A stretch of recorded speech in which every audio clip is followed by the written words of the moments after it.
Hi guys, at the top of the hour we're going to be finishing off the lizard man I'm making from polymer clay. See you all then.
Hi everyone, welcome. I'm Carly from Carly's Creative Clay.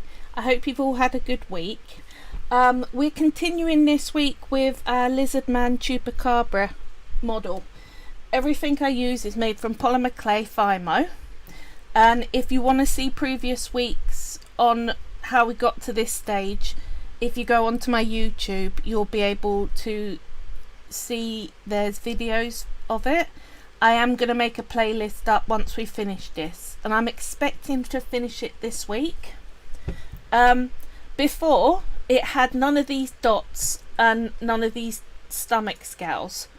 The reason why I've done this much of them is because it took quite a few hours to do, and you didn't want to watch that. But I've left enough space on both there on the arm and top of the chest and under the chin, so I can show you how to do all that.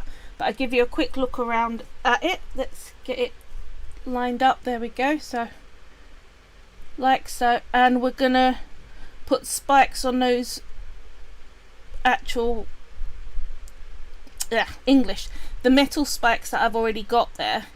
We're gonna turn into clay spikes. So right, here we go. This is in finished, and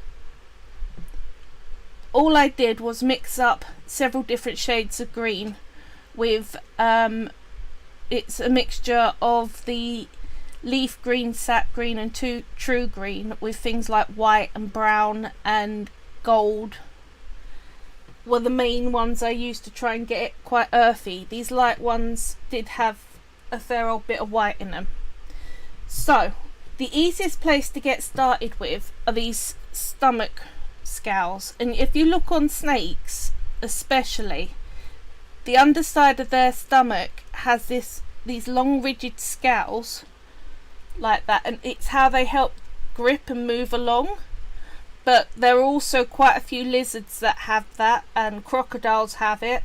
So what I thought was it would be good to put that in. It was quite fiddly to do on the towel underneath, but you may find it a lot easier to do that before you put it on its base.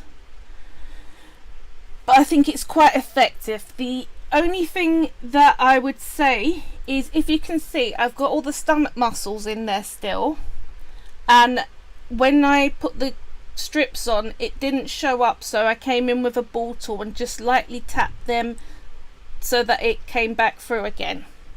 So how to make these long lines. Let's get a few I've already made and a bit to show you how I do it, because there's a few things that can be a sticking point on it. Obviously condition your clay, roll it out so that it's all soft. Then you want to go to a longer stick that's all right thickness, so you don't want to go too thin because it's harder to lift off your board. I find it easier laying it top to bottom, so vertically. Okay, we're back. Right, now you can just roll it with the roller, and you've got a chance of it sticking on the roller by doing that. So what I first do is push it down with my finger to make sure it's firmly attached to the glass board. I find glass is just by far the best surface to work with on your polymer clay. So once it's stuck down properly, then I can roll across it, get it nice and thin without the rolling pin pulling it up and wrapping the clay around it and you're getting in a proper mess. So now that leaves you with the problem of how to get it off your board because it's pretty stuck. That's where you need your rigid tissue blade. You're going to go either side, one hand on either side of the blade, put it down so the blade is against the glass. You've got your fingers behind to give it that slight diagonal angle, and you're going to pull it towards you. Doing it away from you is far harder to control, and you're more likely to slip and cut yourself. So put your blade down facing away from you, and you've got your strip now. If you think when you look at it, oh, that looks a bit wide, I wish it was more narrow. Come along very gently and start to pull it apart, and can you see the width is now narrowing down when I do that? I lay it down, it's easier to see. That's the bit that I just pulled as opposed to how it started. So you can alter the width. If you go too narrow, it is a little bit more tricky, but you can put it back on your glass surface and just start to push up like you were pulling apart, and can you see we're now going back to a thicker line. It's a bit fiddly, it might just be easier to re-roll it out, but say you had a patterned piece and you wanted to change the shape, so you can, it takes a bit but you'll get there. But remember, release it with your blade or it tears off. So that gives you some of the basics for doing this.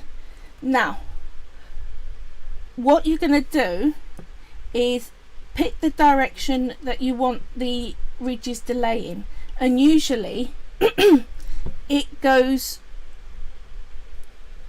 where the ridges are laying on top of each other from chin to tail. So you start at the bottom of the tail and start to stack them up, so the next one you put on is slightly overlapping the one before, and then the ridges go downwards. Does that make sense? Well, I hope it makes sense.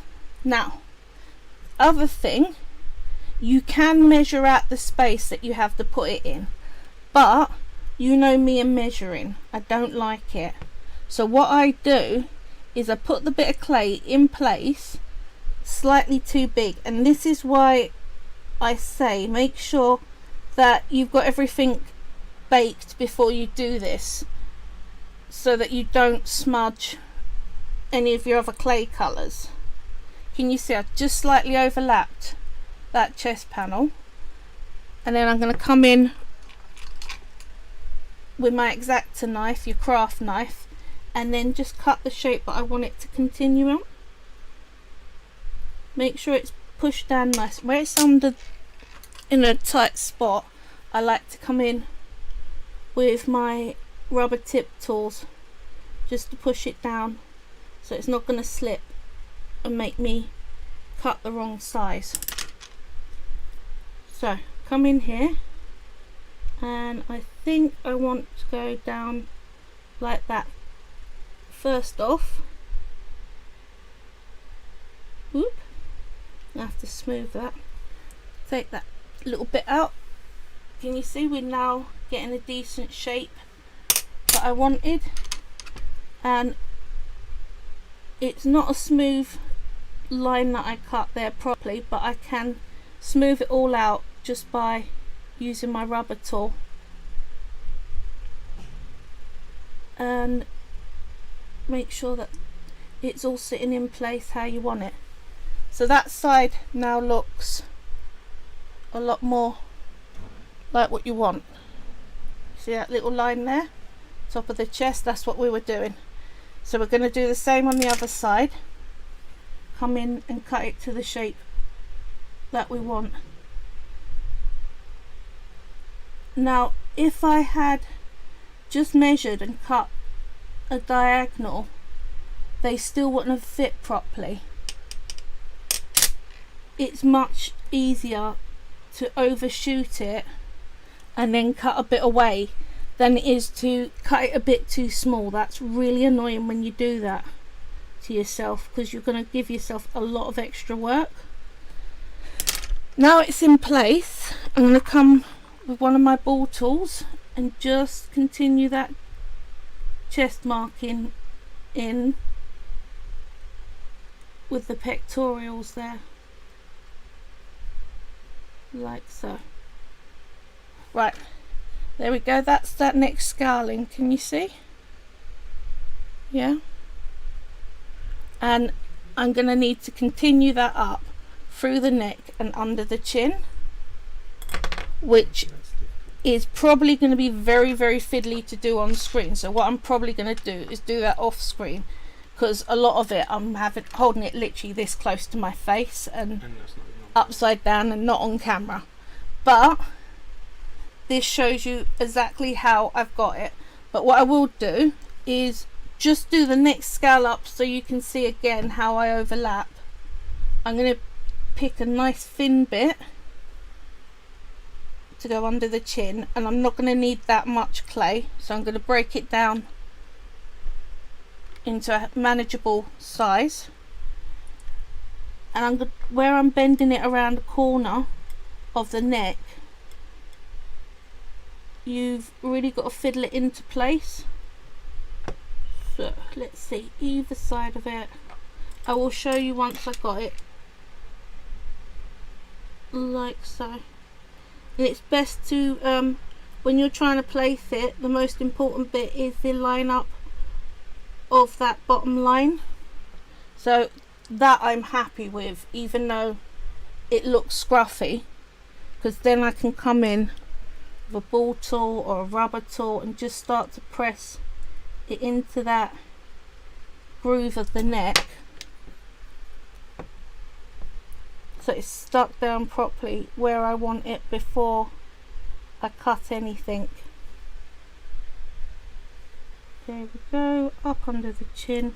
I don't want to lose detail, so that's why I'm using the rubber tool and not leaving it loose. Also, you don't want it to come off after baking because it'll be really annoying to try and glue that down. Right, I got that stuck on pretty well. Just do a nice little trim around the shoulders there, and I will show you what I've got with that last one, so you can see how I do it. Now this way. Don't worry. Right, something that I would say that it took me a while to get used to is don't always look at your model the right way up. Turn it upside down and turn it round to the sides and all that kind of good thing, so that you can see that you've got it all lined up right. There we are. Right, that's the last throat one in. Shall I bring it up close to the camera? Yeah, see? And all I've got to do is just continue, do a few little ones under the chin there, and then that will be all the stomach markings in. So let's do some of these spots on the arm. They are pretty easy to do, even though they are very repetitive and take a long time, because not only are you putting the spots on, but you need to texture them. Now you can just literally put on spots and not texture, but I thought it looked weird. And I went and asked Jamie so that he could quality control it, and he agreed with me. So what I've done is, from a pale green, I've made up lots of different size and shape balls of clay. Some of them are just, let's hold up, we got some that are like a twisted donut, so a little strip that I've just rolled into a rough ball. Some of them I've half rolled up so they are like a teardrop. Yeah, we've got some that are in a S kind of shape under the camera like that. Trying to get the focus. We have got a new camera that should autofocus this stuff. But we're still installing it. We haven't got an arm for it yet and things like that. Some of them I have rolled up the two ends to make an almost B shape. So,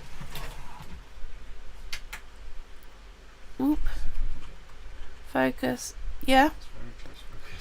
And some of them I haven't rolled up and left in the little sticks that I've just pulled off the colour. So you've got different shapes, because all uniform little balls, it looks odd. If you look at animal markings, I don't think there's a single animal that has perfect round spots. They're all these different shaped blobs. And all you're going to do is push them slightly flat and push them on with a bit of a gap so that the background colour can be seen, and just start to tessellate some different shapes in there. Make sure you're not doing perfect lines, because again, that's noticeable and is found in nature, but if you're going to do that, make it an actual design decision rather than accidentally doing it because it's habit, and then you end up looking back at your thing and going, oh, I've got absolute lines of markings, because it will notice. And again, some of them are small and some of them are large. Make sure you round them around a bit, and we're just going to put them in place. I got way too many here, and that's fine. They're not hard to make, they're very quick. So do you make them get smaller towards the end of the yarn? You can make it so that the splodges are bigger and go into smaller splodges. You can make it so, like what I'm doing, where there's a mixture of all the different size splodges all together. These are all design decisions because they are found in nature. Some have very, very organised different sized scales. Others really don't. Whoop, dropped a scale. I have had it in the past, especially when you're adding scales of different kinds, where you drop one, forget to go and find it, and later on realise that you baked it and there's a scale stuck under the leg somewhere on the base. You've got to get in there with tweezers. So if you drop it, don't say you'll get it later. Get it now. That's my pro tip. The other thing that makes it look more natural is every now and then put a scale colour out of sequence. So I've got a bright one in there, even though down the spine it goes dark, medium, lighter, very light. Because again, that is normal. When I had a milk snake, milk snakes are supposed to be black, red and cream. They are wonderful snakes. She was such a little hippie. I called her Yazoo. Unfortunately, she was born with a liver that didn't work right, so I didn't have her for many years. But she was a happy old girl. She used to watch TV with me on the sofa. Brilliant. She only managed a single scale of white. All the rest of her red and black. I'm like, well, at least you had an attempt, love, but it's kind of D-. But she was cute. She was really cute. I used to swim her in the bath, and her favourite thing to do was wrap herself around the plug hole, squeeze, and then pull the plug out. But when you went to take her out, she'd get fed up because she weren't finished yet. She just liked pulling the plug out. It didn't mean she wanted to be done. It's like, okay, whatever. So that one is too big for there. Let's do a smaller one. You really don't want them merging into each other, because then you'll lose the look of it. It'll just end up one big mottled patch. So now we've got that filled. Can you see what I mean? The difference between them smooth and the difference them textured. I don't know if you need some zooming, focusing. Right. All of that hasn't been textured, as opposed to on the back of the hand and the arm there. It looks odd. Looks very salamander, actually. And that is an option. There are salamanders. There's this really beautiful black one with bright yellow spots like this. But I'm going for a more crocodile-y angrier lizard. And so all I've done is come in with my two favourite ball tools. That's my utmost favourite. It did have the wooden stick. I've used it so much I broke it, so I just literally wrapped clay around, pushed it together, and it's fine again. Left the wood on it, didn't take the spike out because there's a crack right down there where I'd been using it too much. So don't throw your tools away when you're a clayer. You've got the thing to fix them. Just come in and do different sized dots on those splodges. Make sure again you're not making it too uniform. The other thing I would say is come in, make sure you do the edges as well. Don't just put in the middle. I'll show you what I mean. It's easy to do that. Let's see. That focused in? Yeah? Can you see? I've done there, there, there, there and there. But all around that edge is absolutely uniform still and like a built up border. What I'm making sure is I'm going in and making sure at least some of that edge has that splodgy effect to it. Yeah? So I'm trying to change the brightness so that it's more obvious So, what we're talking about. right, tell me when you think the brightness. Yeah? So, instead of just doing the middle, like that, can you see the edge is all built up still? Come in and make sure those patterns go all the way around the edge of the dot. And this is really relaxing to do. I like these sorts of jobs, especially when I'm painful. I'm just putting it down so I can do it quicker. Because you can totally vanish in this and lose hours and not body check. I started claying because of health problems. I was doing this from my bed. If you have got things that keep you bedridden and make your muscles weak, it's a really good way of rehabbing yourself. I couldn't even hold a pen when I got started. My hands were very, very weak. And now I'm one of the strongest people in the house. Still have tons of other health problems, but claying keeps me rehabbed, keeps my body doing strong stuff. So that's the spots done. That's showing the stomach. Now for these spikes on the back. So let's move this out of the way. Right, I showed you all on a previous video earlier on when we were doing this how to make this Skinner blend log. Do have a look, go back over my previous ones, or just literally type into Google Polymer Clay Skinner Blend, SKINNER. There's hundreds of them. So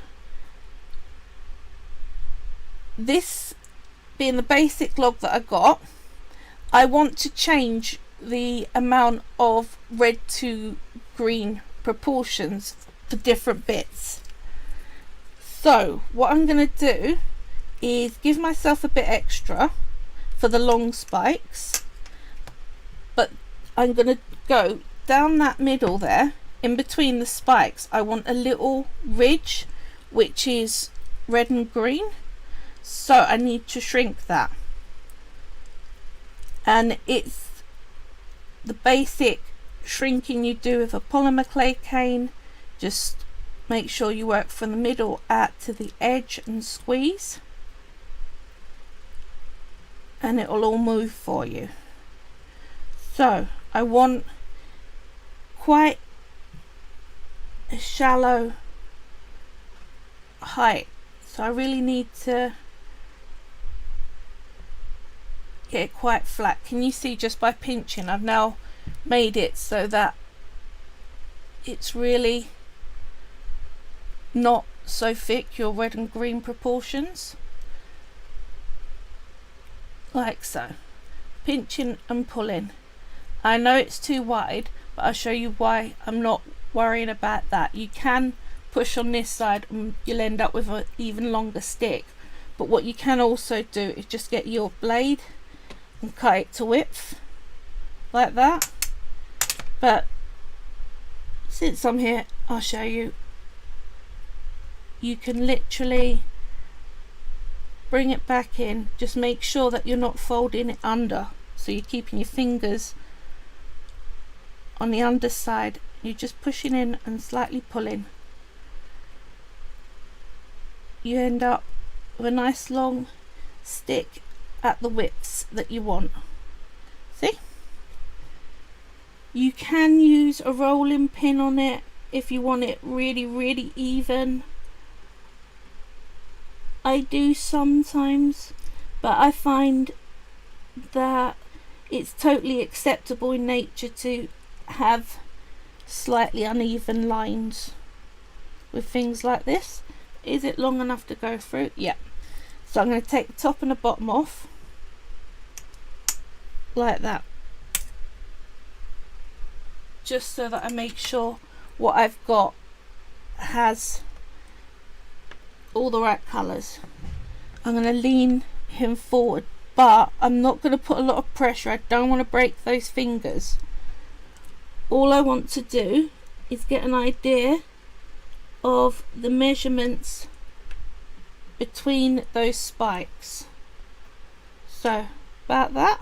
You can use a blade to cut them off, but I'm not. I'm just going to push that in that gap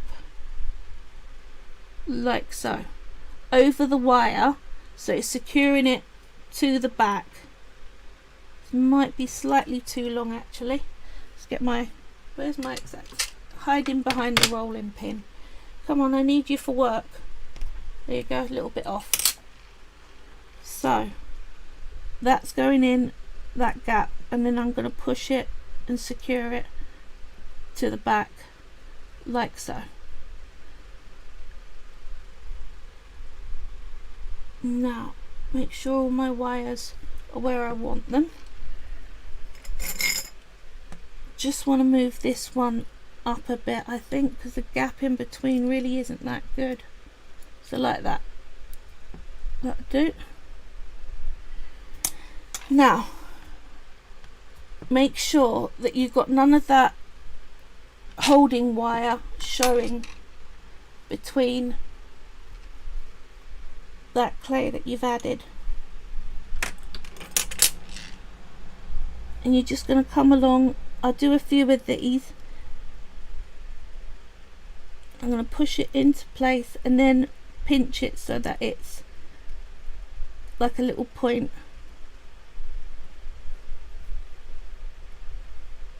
Like so. So there's still a bit of colour showing, but there's mainly green around the bottom, and I'm trying to make sure that I seal it in on the sides very well. I do one more and then I'll put the spikes on these so that I can show you the next bit, how you do the long ones. But you really are just continuing this all the way up the back like so. Now if you hadn't baked on in between stages, so all those dots were raw, can you imagine holding it? You'll just be smudging all that texture out that you put in. So you really need to do several bakes, and it's fine for your clay. It won't affect the actual finished product. It will still be fine. You can bake your clay as many times as you want and it will not affect it. Only if it gets too hot will you start getting cracking. So for those spikes, what I want to do is I want to go cut a bit off, and personally I'm thinking I'm going to move that red going up like that, so it's around the side, and pinch it into the spike that I want, like that. Now, maybe too thick still, so trim it up. I think take a little bit on the red side and a little bit on the green side. Let's use my tissue blade, and then it will be less likely to not cut a straight line. Take out some of that green. Right, what do you think? Like that. Then we can just literally try and get that central through the metal. If you're not confident about doing that, you can always just make two of them and stick them either side of the metal.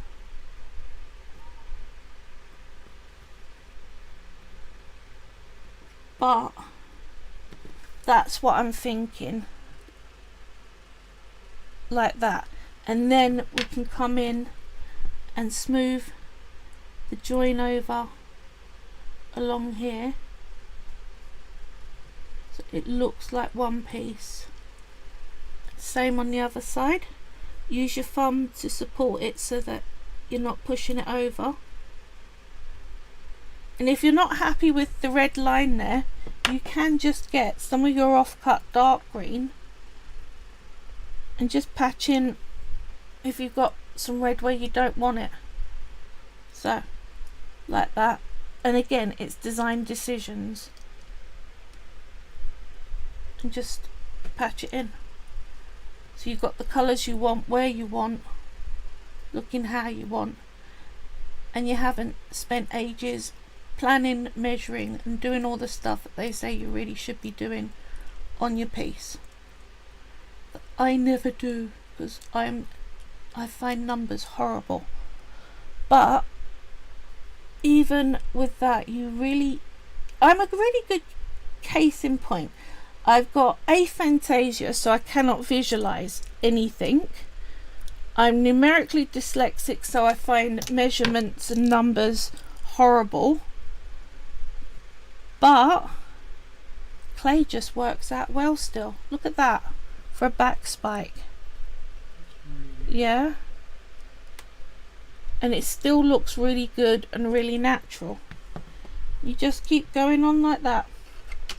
So if I can get there, and again I show this often, this is the first thing that I made from polymer clay. Look how shonky that is. It doesn't line up, it's bent, the cat in it looks weird, that nothing's joined in. Just looking back, that was 4 years ago. You can look back and you can see that you have a progress, and everything you make is slightly better than the thing you made before. It's amazing. You start out going, I can never make anything that looks that good, and you're right at that point. And often when you're at that sort of point, it's all down to what projects you pick. I got some really easy starter projects on my YouTube, but they look really, really effective afterwards. So like some of the little penguins that I've got, can you see I just brought that red line round and made it into that nice little point again, so that I can push it on to the next one. And this one's going to be slightly harder because you've already got one in place. But again, you've got to go with what you find easiest. I'll show you. Hi Artie, Hearty Life. How you can do the back and front option. So you cut that down the middle once you've got the shape you want. Like so. Whoop, open it out. See? And then you can put the wire right down the middle of that and then close it around it. Come on, stop being so in the way. I think what I'm going to do with the other ones is start from the bottom and work my way up, because they're bending over, they're getting in each other's way. But as you go along, you'll find what is good for you, and in the end you'll end up with something you like. See how I've just enclosed it either side? But with that method, you've then got to work at making sure you smooth the join lines in the side, so it can be harder than pushing it on. Which would you prefer? It depends on how confident you are at pushing clay on centrally to a spike. And personally, I can feel it when I've got it central or when it's off to one side. But when I first started, I really couldn't do that. It took practice, and it really is a feel for it thing. What I would suggest, if you want to get good at that, I will show you a quick technique. Get yourself some florist wire. Doesn't matter what thickness. Florist wire. Get yourself a ball of clay. Let's find some offcut. So, ball of clay, and roll it into. First, start with a thick stick. Start out with a thick stick. Make sure this is not for a project, this is just to teach you. So you've got quite a relatively thick stick there, and you're going to push that onto your wire while keeping it central, like so. And when you mess it up, you'll end up at the side. So feel what happened there, go back in and carry on pushing it on the stick. Whoop, at the side again. Nope, got to go back in properly and keep practicing doing that for thinner and thinner bits of clay. Can you see I ain't straight, it's off to the top, so it's gone through there, but that gives you an idea. If you're working on a project and that happens, you can move it over so it's more central, but do remember you're creating, when you move it, that'll just make a big gap in the inside and you can wobble it side to side, see? So you need to come along and re-squidge it back around that wire so that it's firm, get the air out. You start from the middle and then smudge out, so you're pushing that excess air out. If you start from an end, you've got more chance of just trapping a big air bubble in the middle.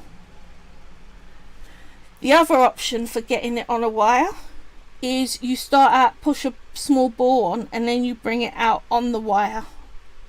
But that don't work very well for pattern clay like that.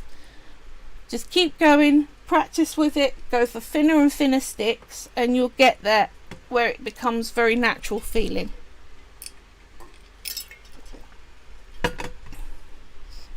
So for me, it's a much better method, because I'm not then trying to join in small edges to make them look solid, like so.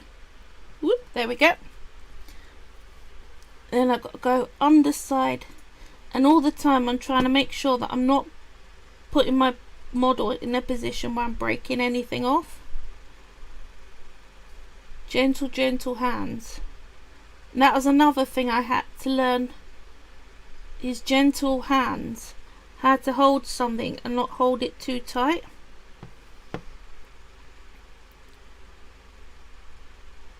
There we go. So that's 2 spikes in, and you can start to fiddle around once they're done. I think I will want more of a point on that and curve it up a little, like so, and just keep working my way down through the spikes like that. it's fiddly, but the more you get into clay, the more you'll find you're going to end up with fiddly stuff. I mean, I'm amazed people can do jewellery making, because to me they've even got a smaller space to get all their detail in, or miniature work, all the crazy stuff. So I can't complain with my large models, I really can't. But yeah, sometimes I wish I could halve my finger thickness, just come down and have these tiny little tools to work with rather than these big chunky sausages. So see, I prefer just to push them on.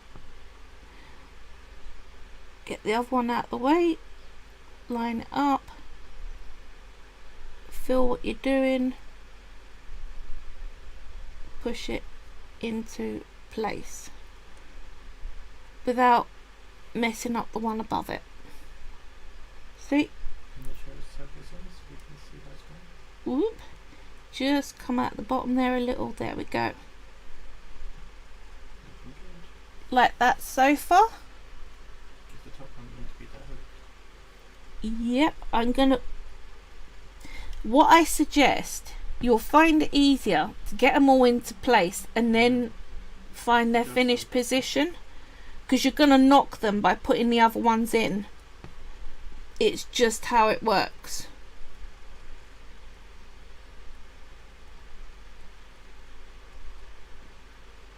Spend a bit of time smoothing in and getting it joint properly on.